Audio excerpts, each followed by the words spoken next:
बच्चों, आप सभी का रसायन विज्ञान की ऑनलाइन कक्षा में स्वागत है। आज हम यहाँ पे कक्षा 11 के जो परमाणु संरचना है उस पर आधारित कुछ क्वेश्चन पढ़ते हैं। सबसे पहला क्वेश्चन है 35Br80 में प्रोटॉन, न्यूट्रॉन और इलेक्ट्रॉन की संख्या का परिकलन कीजिए। देखिए हमारे पास लिखा है 35Br80। देखिए ये हमारा क्या होता है, परमाणु क्रमांक होता है। परमाणु क्रमांक होता है।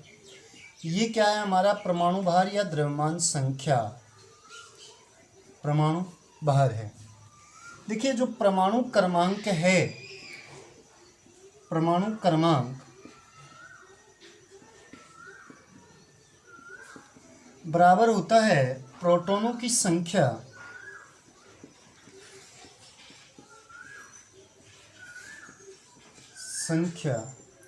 बराबर होता है इलेक्ट्रॉन की संख्या के। प्रोटॉनों की संख्या बराबर कहीं के इलेक्ट्रॉनों की संख्या के बराबर है। यहाँ पे परमाणु क्रमांक 35, तो इलेक्ट्रॉन और प्रोटॉन की संख्या कितनी होगी, 35। देखिए परमाणु भार बराबर होता है प्रोटॉनों की संख्या, प्रोटॉन की संख्या प्लस न्यूट्रॉन की संख्या। देखिए हमें परमाणु भार पता है, प्रोटॉन की संख्या पता है, न्यूट्रॉन की संख्या देखनी है।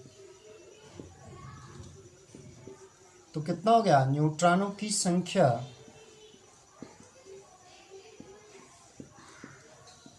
80 माइनस के 45। अगला क्वेश्चन है हमारा, एक स्पीसीज में इलेक्ट्रॉन, प्रोटॉन और न्यूट्रॉनों की संख्या क्रम से। देखिए जो इलेक्ट्रॉन हैं वो कितने हैं, 18, प्रोटॉन कितने हैं, 16, न्यूट्रॉन कितने हैं, 16। देखिए यहाँ पे इलेक्ट्रॉनों की संख्या 18 है, 2 ज़्यादा है। इसका मतलब क्या है, इस पे जो भी आपका परमाणु हैं उस पे 2 ऋणावेश है। प्रोटॉनों की संख्या बराबर है परमाणु क्रमांक के, परमाणु क्रमांक के। तो हमारा जो तत्व है उसका परमाणु क्रमांक 16 है। परमाणु भार देखना है,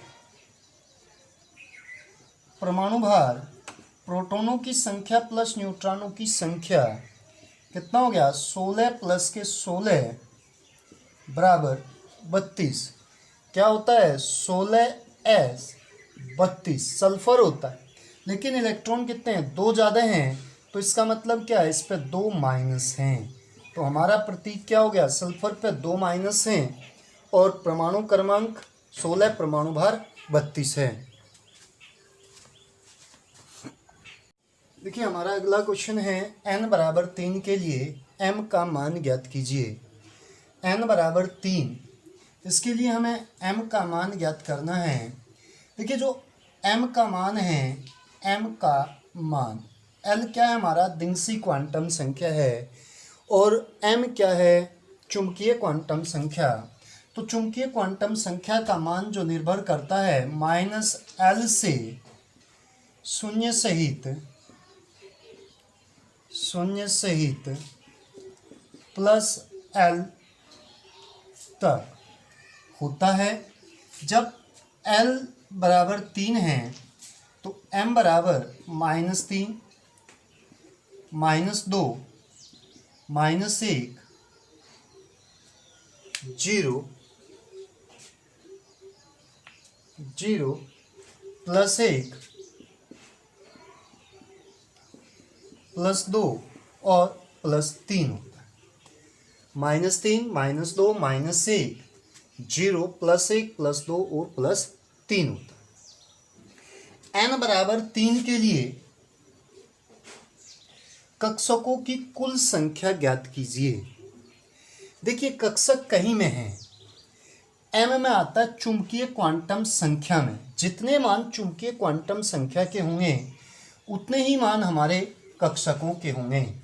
देखिए n बराबर 3 है तो l बराबर क्या होता है 0 से n-1 तक होता है, n-1 तक। कितना होगा l का मान 0 से n-1 तक। तो n बराबर 3 के लिए l बराबर कितना हो गया 0, 1 और 2। दूसरी बात हम ये भी देख सकते हैं कि जब हमारा 0 है तो 0 में कौन सा उपकोष होता है s उपकोष। p में कितना होता है 1 के लिए p होता है और 2 के लिए क्या होता है d। अगर यहाँ से देखते हैं s उपकोष में कितना कक्षक है 1, p में कितने हैं 3, d में कितने हैं 5, तो कुल कक्षक कितने होंगे, कुल कक्षक 1 प्लस का 3 प्लस के 5 तो कितना हो गया 9। एक बात तो ये होगी। दूसरी बात ये है कि अगर हम इसको SPDF से ना देखें, अगर हमने L बराबर 0 लिया तो M बराबर कितना हो गया 0। M बराबर 0 का मतलब भी क्या है, हमारा जो कक्षक है वो कितना होता है 1। जब हमारे पास L बराबर 1 है तो M बराबर क्या होगा -1, 0 और +1, तो यहाँ पे कक्षक कितने हो गए 3। L बराबर 2 है तो M बराबर कितना हो गया -2, -1, 0 प्लस का 1 और प्लस के 2, तो यहाँ पे कक्षक कितने हो गए 3, 3 2 5, तो कुल कक्षक कितने हो गए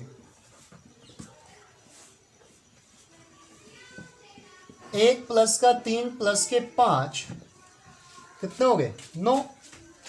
हम कैसे भी देखें तो हमारे पास कुल कक्षकों की संख्या कितनी आती है 9 आती। देखिए अगला क्वेश्चन जो है N11Na अर्थात जो सोडियम है उसका परमाणु क्रमांक 11 है।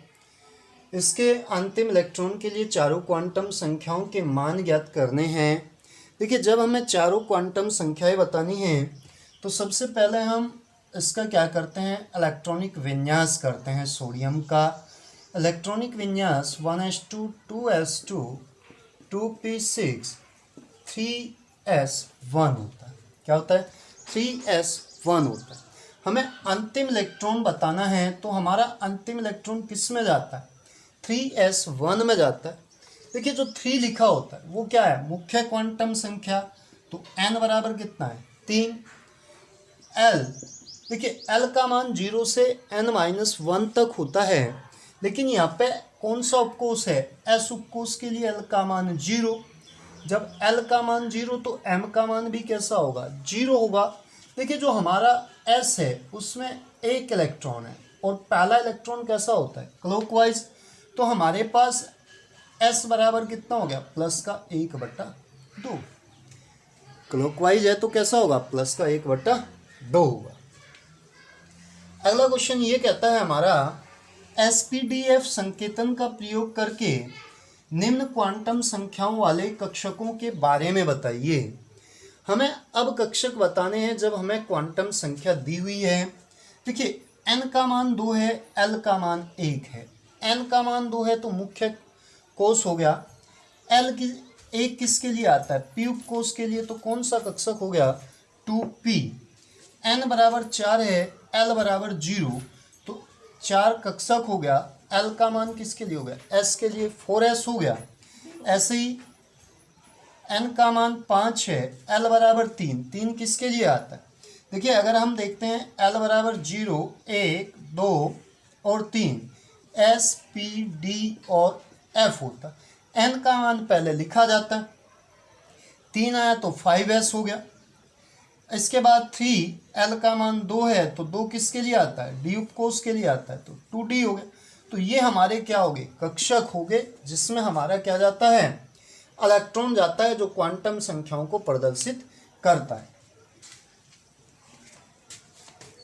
ये हमारा क्वेश्चन है 28 Ni पे 2+ का इलेक्ट्रॉनिक विन्यास लिखिए और इसमें अयुग्मित इलेक्ट्रॉनों की संख्या बताइए। देखिए सबसे पहले हम सिंपल 28 Ni का इलेक्ट्रॉनिक विन्यास करते हैं। जब हम 28 का इलेक्ट्रॉनिक विन्यास करते हैं तो 1s2 2s2 2p6 3s2, 3p6, 4s2 और 3d8 होता है।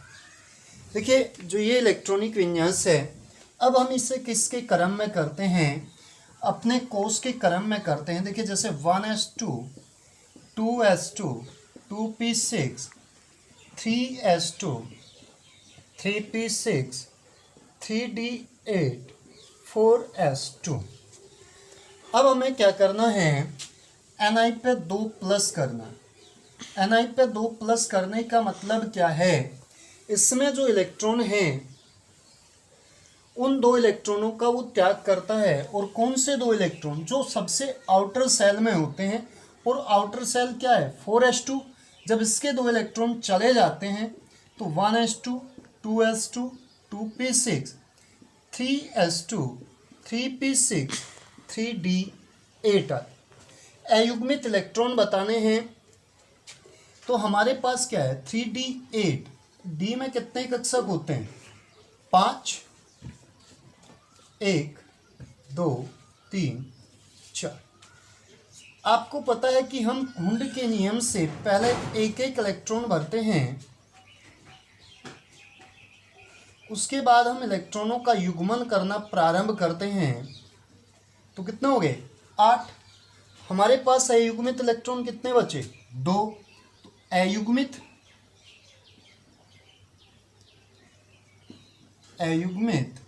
इलेक्ट्रॉन कितने हो गए 2। सेम क्वेश्चन है ये भी है। इसमें क्या है, हमारे पास माइनस है। सबसे पहले हम 8O का इलेक्ट्रॉनिक विन्यास करते हैं। 1s2, 2s2, 2p4, 4 2 6 2 8 हो गए। अब देखिए 2 माइनस का मतलब है आउटर सेल में 2 इलेक्ट्रॉन का जोड़ना। तो आउटर सेल क्या है 2p है, तो p में हमने 2 इलेक्ट्रॉन और जोड़ दिए, तो 1s2, 2s2, 2p6 हो गया। अब अयुग्मित इलेक्ट्रॉन देखने हैं, p में कितने कक्षक होते हैं 3 कक्षक हैं। जब हम इसमें इलेक्ट्रॉन डालते हैं तो हम क्या करते हैं, फुंड के नियम से एक एक उसके बाद युग्मन करते हैं। तो 6 हो गए पूरे। अयुग्मित कितने हो गए, अयुग्मित इलेक्ट्रॉन, कोई भी इलेक्ट्रॉन ऐसा नहीं है कि जो युग्मित ना हो, अर्थात 0।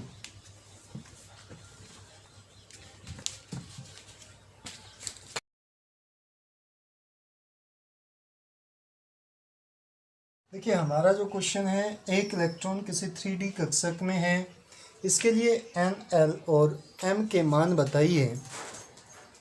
देखिए 3D, D का मतलब है, देखिए जो यहाँ पे 3D लिखा हुआ है, n बराबर कितना है 3 है।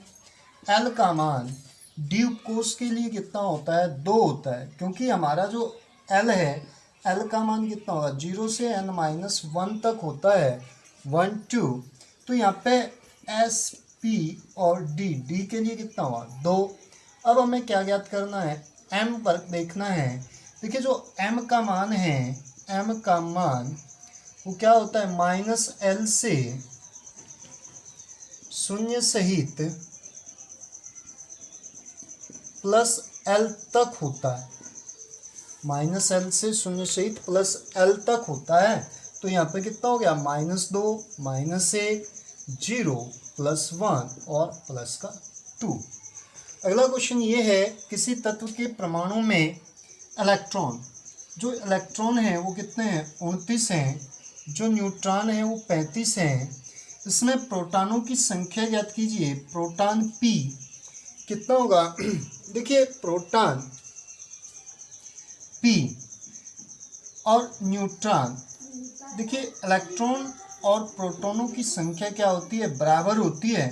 तो यहाँ पे कितना हो गया 29 हो गया। अब आपको ये बताना है तत्व का इलेक्ट्रॉनिक विन्यास। देखिए 29 Cu कॉपर है, जो हमारा कहीं में आता है अपवाद में आता है, अपवाद में। अगर हम इसका इलेक्ट्रॉनिक विन्यास नियम से लिखते हैं 1s2, 2s2, 2p6, 3s2, 3p6, 4s2, 3d9 हो, जो कि गलत है। सही इलेक्ट्रॉनिक विन्यास इसका 1s2 2s2 2p6 है, 3s2 3p6 4s1 3d10। ये हमारा कैसा है, सही है। किसके कारण जो हमारा अर्धभरित और पूर्णभरित ऑर्बिटल है उनके स्थायित्व के कारण ऐसा होता है। कि हमारा क्वेश्चन ये है कि H2 प्लस H2 और O2 प्लस स्पीसीज में उपस्थित इलेक्ट्रॉनों की संख्या बताइए। देखिए H2 प्लस, H2 पे प्लस है, इसमें हमारे पास 2 हाइड्रोजन परमाणु हैं। सबसे पहले 2 हाइड्रोजन परमाणु में तो 1 + 1 इलेक्ट्रॉन होगा 2, और 1 प्लस का मतलब इसने 1 त्याग दिया तो कितने इलेक्ट्रॉन बचे, 1। H2 में क्या हो गया, H2 में आपके पास 2 हाइड्रोजन परमाणु हैं, H का 1 दूसरे H का 1, तो कितने इलेक्ट्रॉन होंगे, 2। O2 प्लस में आपके पास 2 ऑक्सीजन परमाणु हैं, ऑक्सीजन का कितना होता है 8, तो 8 प्लस का 8। अब इसने 1 का त्याग कर दिया तो कितने बच गए, 15। अगला क्वेश्चन ये है आपका, निम्न में से कौन से कक्षक संभव है। n बराबर 1,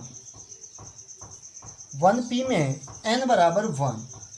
देखिए n बराबर 1, l बराबर 0। 0 किसके लिए होता है, l का मान s उपकोष के लिए होता है, s उपकोष के लिए होता है। इसका मतलब क्या है, ये संभव नहीं है। इसका मतलब क्या है, ये संभव नहीं है।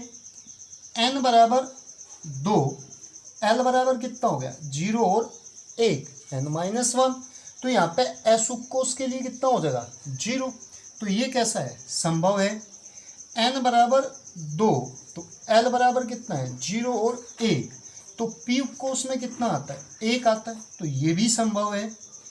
n बराबर 3, तो l बराबर कितना हो गया 0, 1 और 2। यहाँ पे s के लिए 0, p के लिए 1, d के लिए 2 और f के लिए कितना होना चाहिए 3 होना चाहिए। तो इसका मतलब क्या है, ये भी संभव नहीं है, ये भी संभव नहीं है। इसमें जो मुख्यतः क्वेश्चन हैं वो इसी पे आधारित हैं, जिन्हें आप अपने आप करके देख सकते हैं। धन्यवाद।